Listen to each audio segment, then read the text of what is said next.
Super nakaka-proud, Arlene Mulak, college graduate at 55 years old. Hindi lahat ng celebrities ay kayang pagsabayin ang trabaho at pag-aaral, lalo na kapag sila nagiging full-time mom na.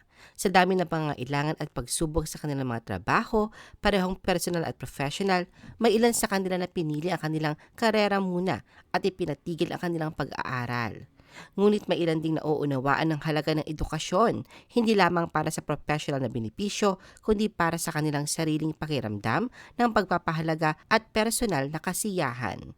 Isa nga sa dumagdag sa listahan ng mga celebrities na natupad ang kanilang pangarap na makapagtapos ng kolehiyo ay ang seasoned actress na si Arlene Mulak. Hindi niya hinayaan ang kanyang kasikatan, status bilang ina at edad na hadlangan siya sa pagkuha ng degree. Ang mga obligasyon niya sa showbiz at kanyang full-time na pagiging ina ay hindi nakapigil sa kanya sa pagtuloy ng mas mataas na edukasyon.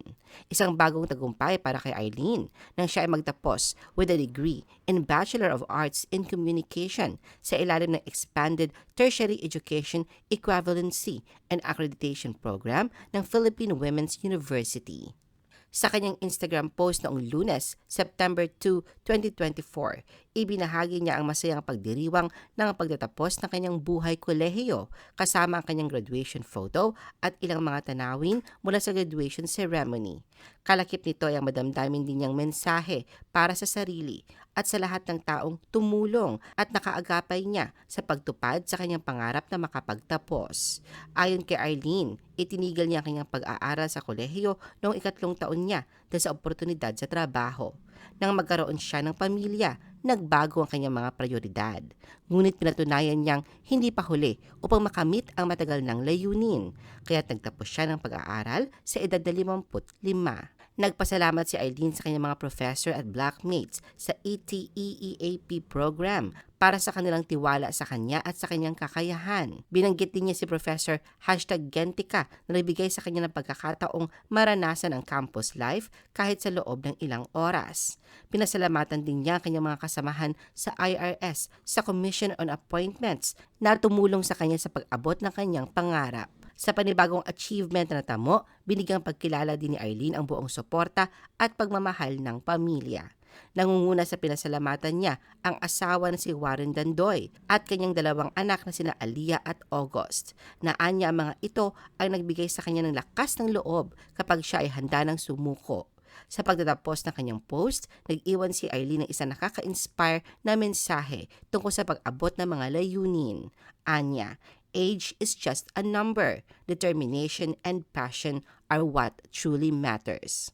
Damang-dama ang labis na kasiyahan at pagmamalaking nararamdaman ngayon ni Arlene na sa wakas ay nakamit na niya ang matagal ng pinapangarap.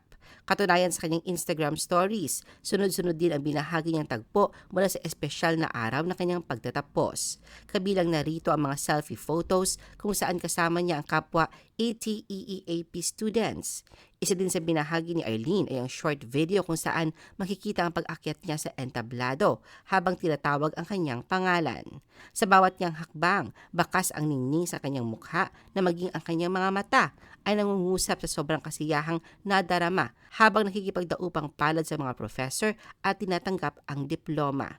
Tila hindi pa din makapaniwala si Arlene na siya ay nakapagtapos na at proud na binida ang kanyang diploma sa mga naroroon.